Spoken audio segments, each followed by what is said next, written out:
வணக்கம். ஐபிசி தமிழின் செய்தி வீச்சு உங்களை வரவேற்றுக் கொள்கிறது. உலகில் இடம்பெற்ற இனப்படுகொலைகளின் துன்பியல் வரலாற்றை கூறும் வரலாற்று அடையாளங்களும் நினைவு சின்னங்களும் உலகில் ஆங்காங்கே உள்ளன. அவ்வாறாக இருக்கக்கூடிய நினைவு சின்ன அடையாளங்களில் ஒன்று இலங்கையில் ஈழத்தமிழர்கள் மீது இடம்பெற்ற பெரும் இனப்படுகொலையை உலகுக்கு கூறும் வகையில் கனடாவின் பிரண்டன் நகரில் உள்ள சிங்கவுசி பொது பூங்காவில் 4.8 மீட்டர் உயரத்தில் உருக்கு நினைவு சின்னமாக உருவாகியுள்ளது. முள்ளிவாய்க்கால் பேரவலத்தின் இன்னொரு நினைவு நாள் இன்னும் ஒரு வார காலத்தில் நினைவு கூறப்பட உள்ள நிலையில் நேற்று மாலை கனடாவின் அரசியல் பிரபலங்கள் மற்றும் நூற்றுக்கணக்கான தமிழ் மக்களின் பிரசன்னத்துடன் இந்த நினைவு சின்னம் திறந்து வைக்கப்பட்டது. புலம்பெயர் தமிழர்களுக்கு, குறிப்பாக கனேடிய தமிழர்களுக்கு இந்த நினைவு சின்னம் திறக்கப்பட்ட வேளை ஒரு வரலாற்று தருணமாகவும் மாறியுள்ளது. கனேடிய தமிழர்களின் தேசிய பேரவை, பிரம்டன் தமிழ்ச்சங்கம், பிரண்டன் முதல்வர் பேட்ரிக் பிரவுன் மற்றும் அவரது நகர சபை நிர்வாகம் ஆகிய தரப்புகள் ஆயிரக்கணக்கான ஈழத்தமிழ் பூர்வீக தமிழ் கனேடியர்கள் வசிக்கும் பிரம்டன் நகரில் இந்த வரலாற்று தருணத்தை உருவாக்கி கொண்டன. மே 18 தமிழின அழிப்பை நினைவுகூரும் நாளாக கனேடிய நாடாளுமன்றம் 2022 ஆண்டில் ஏகமனதாக அங்கீகரித்துக் கொண்டாலும் கனேடிய அரசாங்கம் இந்த சட்டத்திற்கு இன்னமும் அங்கீகாரம் அளித்துக் கொள்வதற்கு தாமதம் செய்வதான விமர்சனங்கள் ஒருபுறம் இருந்தாலும் நேற்று மாலை 6 மணியளவில் இந்த நினைவு தூவி தனது 2 கட்ட கட்டுமான பணிகளின் நிறைவின் பின்னர் திறந்து வைக்கப்பட்டது. இந்த நினைவு தூவியின் உருவாக்கத்துக்கு ஆரம்பம் முதலே ஸ்ரீலங்கா அரசாங்கம் வெளிப்படுத்திக் கொண்ட கடுமையான ராஜதந்திர எதிர்ப்பும் அதன் தூண்டுதலில் கனடாவில் வாழும் சிங்கள மக்கள் வெளிப்படுத்திய எதிர்ப்பு கொடிபிடிப்பு நகர்வுகளையும் புறந்தள்ளி இந்த நினைவு சின்னம் தற்போது எழுந்து நிற்கிறது. இந்த நகர்வுகளுக்குள் கொழும்பு அதிகார மையத்துக்கு காவடி எடுத்து தமது சொந்த அரசியல் இலக்குகளுக்காக சொந்த இனம் எதிர்கொண்ட பெருவெளியின் கீழ் போலியாக ஒன்று கூடி இந்த நினைவு சின்னத்தின் உருவாக்கத்தை தடுக்க முனைந்த சில தமிழர்கள் எடுத்த குட்டி நகர்வுகளும் போர்க்குற்றங்கள் குறித்து பேசக்கூடாது என்ற எச்சரிக்கைகளும் இருக்கத்தான் செய்தன. கனடாவில் நேற்று மாலை திறந்து வைக்கப்பட்ட இந்த நினைவு சின்னத்தின் உருவாக்கத்தின் முதற்சொலி கடந்த 2021 ஆண்டு ஜனவரியில் போடப்பட்டது.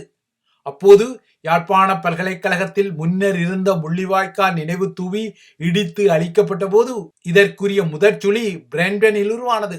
ராஜபக்ஷ ஆட்சி அதிகாரத்தில் யாழ் பல்கலைக்கழகத்தின் நினைவு தூவி இடித்தளிக்கப்பட்ட போது அந்த நாசகார நகர்வு உலக தமிழர்களை கடுமையாக அசைத்த போது பிரண்டன் முதல்வர் பேட்ரிக் பிரவுன் ஈழத்தமிழர்களுக்கு அப்போது ஒரு உறுதிமொழியை வழங்கியிருந்தார். ஈழத்தமிழினத்தின் மீதான இனப்படுகொலை துன்பியலை கூற கனடாவில் ஒரு நினைவு சின்னம் அமைக்கப்படுவதான உறுதிமொழி அது. இலங்கை தீவின் வரலாற்றை வெள்ளை செலவு செய்து தமிழ் மக்களின் துன்பியலை புறந்தள்ளி மீண்டும் வஞ்சகமாக எழுதிக்கொள்ள சிலர் முயற்சித்துக் கொண்டாலும் அதனை தான் பொறுத்து கொள்ள முடியாது என முதல்வர் பிரவுன் அப்போது சூளுரைத்துக் கொண்ட நகர்வும் இந்த நினைவு சின்ன திட்டத்திற்கு தனது இதயத்தை அர்ப்பணித்துக் கொண்டதாக குறிப்பிட்ட விடயமும் மீண்டும் ஒரு முறை நினைவூட்டத்தக்கது. கனடாவில் வாழும் தமிழர்கள் இந்த நினைவு சின்னத்தை அமைப்பதற்கு நிதி திரட்ட அனுமதித்துக் கொள்ளும் ஒரு தீர்மானத்தையும் சில நாட்களுக்குள் பிரண்டன் நகரசபை நிறைவேற்றிக் கொண்டது. அதேபோல நிர்மாணிக்கப்படும் நினைவு சின்னத்தை கட்டியெழுப்பிக் கொள்ளவும் அதனை பராமரித்துக் கொள்ளவும் பிரண்டன் தமிழ்ச்சங்கம் மற்றும் பிரம்டன் தமிழ் மூத்தோர் சங்கம் ஆகிய 2 உள்ளூர் அமைப்புகளுக்கும் பொறுப்புகள் வழங்கப்பட்டன. இந்த 2 அமைப்புகளும் இணைந்து தமிழ் இனப்படுகொலை நினைவு சின்னம் என்ற அமைப்பு உருவாக்கி அதன் மூலம் 2023 ஆண்டுக்குள் 1,02,000 கனேடிய டாலர் நிதியும் திரட்டப்பட்டது. அதன் பின்னர் தான் நினைவு சின்னத்தை அமைக்கும் பணிகள் ஆரம்பிக்கப்பட்டன. இந்த நினைவு சின்னத்தின் வடிவமைப்புக்குரிய பரிந்துரை போட்டியும் இடம்பெற்றது. அந்த போட்டிக்கு பல்லாயிரக்கணக்கான வடிவமைப்புகள் குவிந்தன. இறுதியில் ஒரு வடிவமைப்பு தெரிவு செய்யப்பட்டது. ஆனால் இந்த வடிவமைப்பும் சில விமர்சனங்களை எதிர்கொண்டதால் அந்த வடிவமைப்பு திருத்தப்பட்டு புதிய வடிவமைப்பு கனேடிய தமிழர்களின் தேசிய பேரவையால் முன்மொழியப்பட்டு இறுதி வடிவமைப்பு பிரண்டன் நகரசபையால் அங்கீகரிக்கப்பட்டது. இந்த நினைவு சின்னத்தில் இருக்கும் தூண்கள் 1948 ஆண்டில் இலங்கை சுதந்திரம் அடைந்ததிலிருந்து தமிழ் மக்கள் மீது நடத்தப்பட்ட வன்முறைகளுக்கும் அடையாளமாக உள்ளது. இந்த தூண்களுக்கு நடுவில் உள்ள கரங்களுடனான உருக்கு சின்னம் முள்ளிவாய்க்கால் பேரவலம் சார்ந்த இனப்படுகொலையை நினைவு கொள்ள வைக்கிறது. இந்த நினைவு சின்னத்தை அமைப்பதற்கு முக்கிய காரணமாக இருந்த முதல்வர் பேட்ரிக் பிரவுன் மீது ஸ்ரீலங்கா அரசாங்கம் ஆரம்பம் முதலே சீற்றம் கொண்டிருந்த பதிவுகள் உள்ளன. முள்ளிவாய்க்கால் பேரவல காலத்துக்கு பின்னர் இலங்கைக்கு சென்று இடம்பெயர்ந்த தமிழ் மக்களின் முகாம்களை பார்வையிட அவர் விரும்பிக் கொண்ட போது ராஜபக்சேக்களின் அரசாங்கம் பேட்ரிக் பிரவுனுக்கு விசா எனப்படும் நுழைவிசவை வழங்கவும் மறுத்திருந்தது. இதன் பின்னர் இந்த நினைவு சின்னத்தை மையப்படுத்தி கனடாவில் உள்ள ஸ்ரீலங்காவின் உயர் ஸ்தானிகர் ஆலயம் ராஜதந்திர அழுத்தங்கள் மற்றும் மிரட்டல்களையும் விடுத்தது. இந்த நினைவு சின்னம் தமிழ் இனப்படுகொலை நினைவு சின்னம் என அழைக்கப்படக்கூடாது என்ற விடயத்தில் ஸ்ரீலங்கா அரசாங்கம் இறுதி வரை கடுமையான நிலைப்பாட்டில் இருந்ததுடன் இந்த சின்னத்துக்கு இனப்படுகொலை நினைவு சின்னம் என்று பெயரிட்டால் இலங்கையில் எடுக்கப்படும் தமிழ் மக்கள் மீதான நல்லிணக்க செயல்முறை சிதையும் எனவும் ஸ்ரீலங்கா போலியான எச்சரிக்கைகளை ராஜதந்திர ரீதியில் விடுத்து இந்த நினைவு சின்னத்தின் நிர்மாணத்தை தடுக்க முயன்றது. அகமொத்தம் இறுதி வரை தமிழ் இனப்படுகொலை மறுப்பாளர்கள் உட்பட்ட தரப்புகளால் இந்த நினைவு சின்ன உருவாக்கம் தடுக்கப்பட முனைந்தாலும் கெனேடிய தமிழர்களின் உறுதி மற்றும் புலம்பெயர் தமிழ் மக்களின் ஆதரவுடன் இந்த நினைவு சின்னம் திறந்து வைக்கப்பட்ட வரலாற்று தருணம் நேற்று பதிவாகியுள்ளது. இந்த நினைவு சின்ன உருவாக்கத்துடன் அப்படியே இலங்கை தீவு பக்கம் சற்று திரும்பினால் இன்று உலக அரங்கில் மே மாதத்தின் 2ஆம் ஞாயிற்றுக்கிழமை கடக்க உள்ள நிலையில் இந்த தினத்தில் அன்னையர் தினத்தை கடைபிடிக்கும் பல நாடுகளின் வரிசையில் இலங்கைக்கும் இன்றுதான் அன்னையர் தினம் கடக்கின்றது. இலங்கை தீவை பொறுத்தவரை அந்த தீவில் கடந்த காலங்களில் தமிழர் தாயக பகுதிகளில் கொழும்பின் கந்தக நாசகாரத்தால் படுகொலையுண்ட தமது பிள்ளைகளுக்கு அல்லது வலிந்து காணாமல் ஆக்கப்பட்ட தமது பிள்ளைகளுக்கு நீதியை கோரும் அல்லது பொறுப்பு குரலை கோரும் தமிழ் அந்நியர்கள் அந்த நீதியையோ பொறுப்பு கூறலையோ பெறாத கசப்பான நிலை தொடரும் பின்னணியில் ஸ்ரீலங்காவின் ரம்போட கிரண்டி எல்ல பகுதியில் இடம்பெற்ற பேருந்து விபத்தில் பலியானவர்களின் எண்ணிக்கை 16 கடந்துள்ள நிலையில் மலையக பகுதிகளில் இடம்பெறும் தொடர் விபத்துக்களின் வரிசை இக்கேடிஆரின் ஆட்சியில் பலரை மீண்டும் ஒருமுறை பலிகொண்ட புதிய விபத்தாக பதிவாகிய பின்னணியில்தான் இன்றைய அந்நியர் தினமும் கிடக்கின்றது. அண்மையில் ஸ்ரீலங்கா தலைநகர் கொழும்பின் கொட்டாஞ்சேனை பகுதியில் தற்கொலை செய்து கொண்ட தமிழ் மாணவியின் அன்னைக்கும் இப்போது ஸ்ரீலங்கா அரசாங்கம் நீதியை மறுக்கும் நிலை தொடர்வதாக குற்றம் சாட்டப்படுகிறது. தற்போது கொட்டாஞ்சேனை தமிழ் மாணவியின் தற்கொலை விடயம் இக்கேடிஆர் அரசாங்கத்துக்கு புதியதொரு முள்ளாக குத்திக் கொள்வதால் இந்த தற்கொலைக்கு பின்னால் உள்ள விடயங்களை கண்டறிவது தொடர்பான விசாரணைகளை விரைவுபடுத்துமாறும் துரிதப்படுத்துமாறும் ஸ்ரீலங்காவின் பிரதமரும் கல்வி அமைச்சருமான ஹரணி அமரசூரிய ஸ்ரீலங்கா காவல்துறைக்கு பணிப்புரை விடுத்துள்ளார். இந்த மாணவியின் தற்கொலைக்கு காரணமாக உள்ள முகங்களில் ஒரு முகமாக சுட்டுவிரல் நீட்டப்படும் ஒரு ஆசிரியர் தமது கட்சியின் ஒரு ஏற்பாட்டாளர் என்பதால் ஆட்சி தரப்பாக உள்ள திசைகாட்டி குறித்த ஆசிரியரை பாதுகாக்க முனைவதான குற்றச்சாட்டுகள் எழுந்த நிலையில் இந்த விடயத்தில் ஒரு அவதான காட்சிப்படுத்தலை நேற்று செய்தார் பிரதமர் ஹரணி அமரசூரிய. தற்கொலை செய்த மாணவியின் பெற்றோரையும் இந்த சம்பவம் குறித்து விசாரணைகளை நடத்தும் காவல்துறை குழுவையும் தனது பணியகத்துக்கு அழைத்த பிரதமர் ஹரணி இந்த விடயத்தில் திசைகாட்டியான தேசிய மக்கள் சக்தியின் ஏற்பாட்டாளர்களில் ஒருவர் மீது சுட்டுவிரல் நீட்டப்பட்டாலும் பாரபட்சமற்ற விசாரணைகளை நடத்துமாறும் விசாரணை குழுவுக்கு அறிவுறுத்தல் விடுத்துள்ளார். பிரதமர் ஹரணி அமரசூரியவை பொறுத்தவரை அவர் கடந்த அரை வருடத்துக்கு முன்னால் இக்கேடிஆரால் ஸ்ரீலங்காவின் பிரதமராக பதவியில் இருத்தப்பட்ட போது இலங்கையில் இடம்பெறும் சிறார்கள் மீதான வன்முறைகளை தடுக்க வேண்டிய அரச நிறுவனங்களின் ஒருங்கிணைப்பு மிகவும் மோசமான நிலையில் உள்ள விடயத்தை ஏற்றுக்கொண்டார். இதனால் இவ்வாறாக உள்ள மோசமான பழைய சிஸ்டத்தை ஒழித்து புதிய சிஸ்டத்தை உருவாக்க வேண்டும் என்ற சிஸ்டம் சேஞ்ச் கொட்டொலியையும் அவர் முன்வைத்தார்.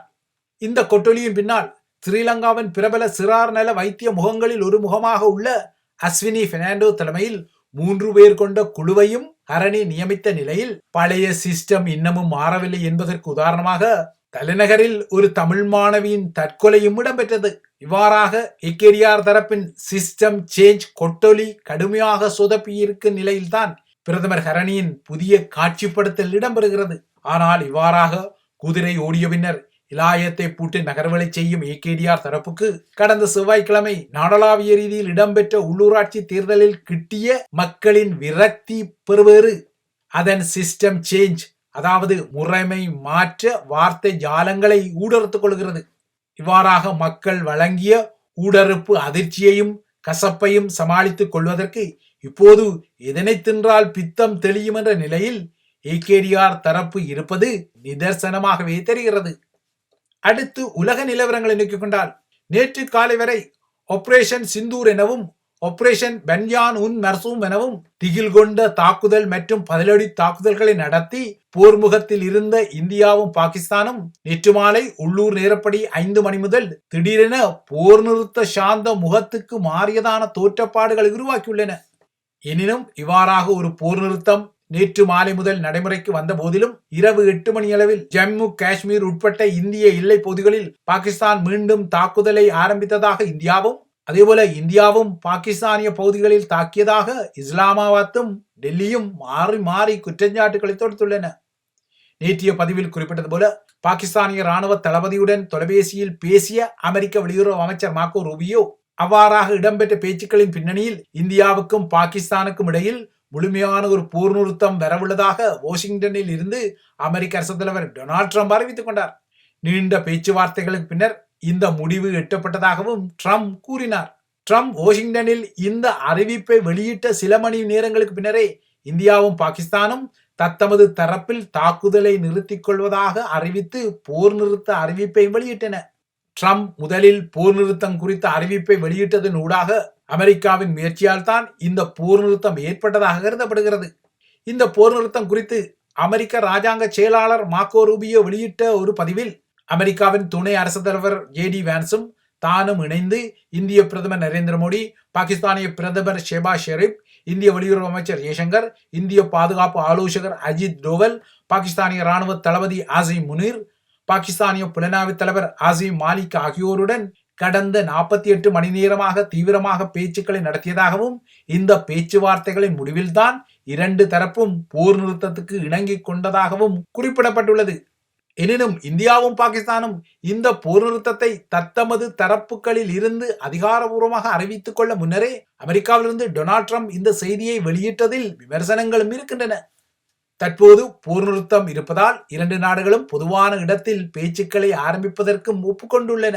ஆனால் இப்போது போர் நிறுத்தம் ஒன்று அறிவிக்கப்பட்டாலும் சிந்து நதிநீர் பங்கீடு ஒப்பந்த நிறுத்தம், பாகிஸ்தான் மீதான வணிக தடை, ராஜதந்திர கட்டுப்பாடுகள் ஆகிய நகர்வுகள் தமது தரப்பில் தொடரும் என இந்தியா மீண்டும் உறுதியாக தெரிவித்துள்ளது.